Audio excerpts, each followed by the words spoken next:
जय हिंद बंधुरा तुम्हारा देखो तुम्हारे प्रिय यूट्यूब चैनल मा ऑनलाइन पॉइंट। तो तुम्हारा भिडियो थाम्बनेल देखे बुझतेई पेरेछो डब्ल्यूबी कन्स्टेबल सम्पर्कित तुम्हारे किछु अपडेट आमरा तुम्हादेर प्रोवाइड करब। रिक्रुटमेंट सेक्शने यदि आमरा क्लिक करी, रिक्रुटमेंट सेक्शने क्लिक करार पर तोमरा देखबे तुम्हादेर किन्तु 9-8-2022 दुटो नोटिस अलरेडी एक देखते पाচ্ছ डब्ल्यूबी कन्स्टेबल सम्पर्कित नोटिस किन्तु देওয়া রয়েছে। ठीक আছে, তো তোমরা সবাই ভাববে ইন্টারভিউ অ্যাডমিট কার্ড, তো তোমরা কেউ স্কিপ করো না, ভিডিওটা সম্পূর্ণ দেখো। পাস ফেল ব্যর্থ যারাই রয়েছে সবাই ভিডিওটা দেখো। ঠিক আছে, এক্সাইজ কনস্টেবলের আপডেট তো গতকাল আমরা তোমাদের দিয়ে দিয়েছিলাম, ভিডিও করার প্রায় 30 থেকে 35 মিনিট পরে কিন্তু তোমরা রেজাল্টটি অফিসিয়াল ওয়েবসাইটে দেখে নিয়েছিলে। ঠিক আছে, কোনো সমস্যা হয়নি। যারা চাকরি পেয়েছো তো তাদের কংগ্রাচুলেশন, তোমরা নতুন জীবন শুরু করো।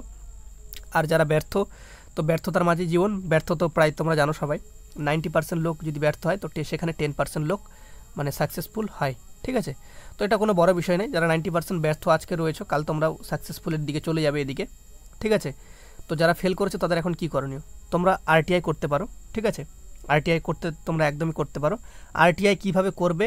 তোমাদের ডাব্লিউবি কনস্টেবলের প্রিলিমিনারি ভিডিওর আগে তোমাদের আরটিআইয়ের একটি ভিডিও আমরা করেছিলাম, সেখানে আরটিআই সম্পর্কিত তোমাদের বলেছিলাম।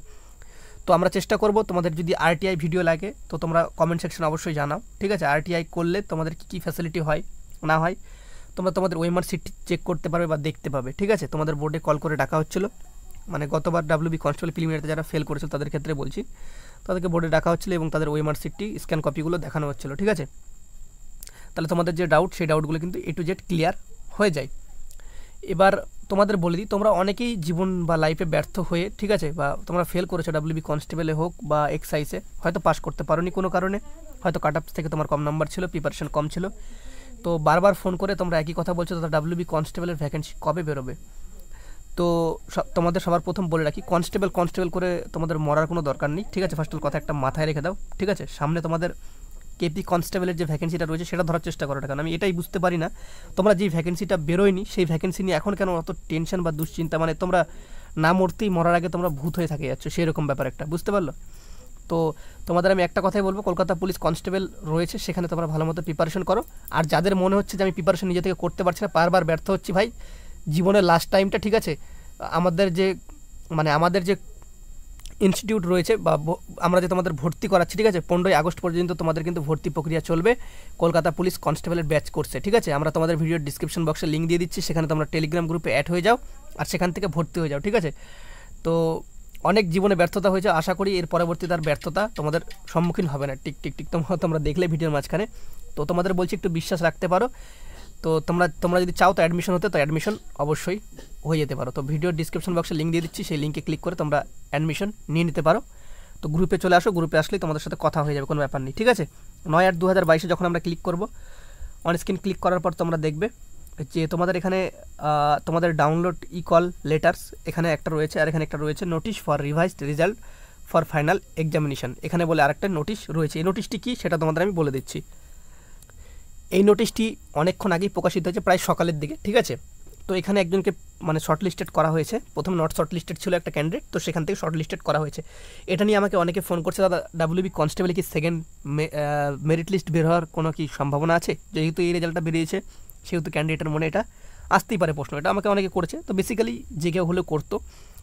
তো কোনো এখানে বলা রয়েছে অন স্কুটনি, মানে স্কুটনিতে অফ দ্য রেজাল্টটা, মানে কনস্টেবলের স্কুটনি প্রসেসে এই ক্যান্ডিডেটটা পাস করছে, সেহেতু তাকে কিন্তু পাস করে ইন্টারভিউয়ের জন্য কল করা হয়েছে ডাব্লিউবিপিআরবির তরফ থেকে, এটাই বলা রয়েছে। ঠিক আছে, এবার যদি তোমাদের মনে কোনো সংশয় বা কোনো কিছু থাকে, সেক্ষেত্রে তুমি তুমি সেক্ষেত্রে আরটিআই করতে পারো। ঠিক আছে, আরটিআই করে তুমি তোমার যে বিস্তারিত যে ইনফরমেশন, তুমি কত নম্বর পেয়েছো বিস্তারিত এ টু জেড তুমি ওএমআর সিটটি চেক করতে পারো, সেটাও তুমি কিন্তু পিআরবির কাছে আবেদন করতে পারো।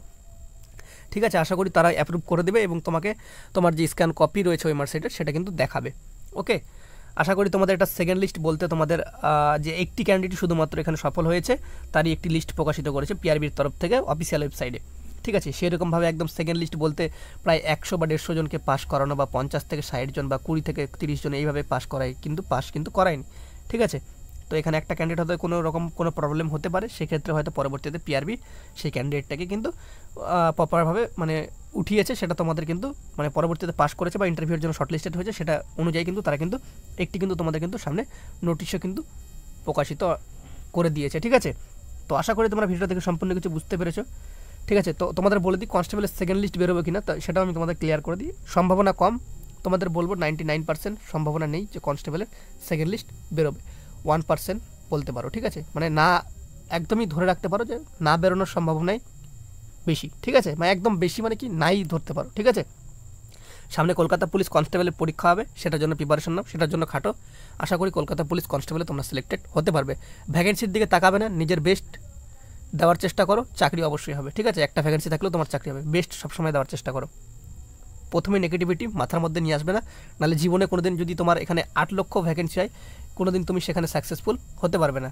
কারণ নেগেটিভিটি চিন্তাধারা যদি তোমার মাথায় থাকে, তো সেগুলোই তুমি বারবার কিন্তু তোমার মাথায় আসবে। ওকে, এই বলে ভিডিওটা শেষ করলাম। সবাই ভালো থেকো, সুস্থ থেকো। জয় হিন্দ, জয় ভারত।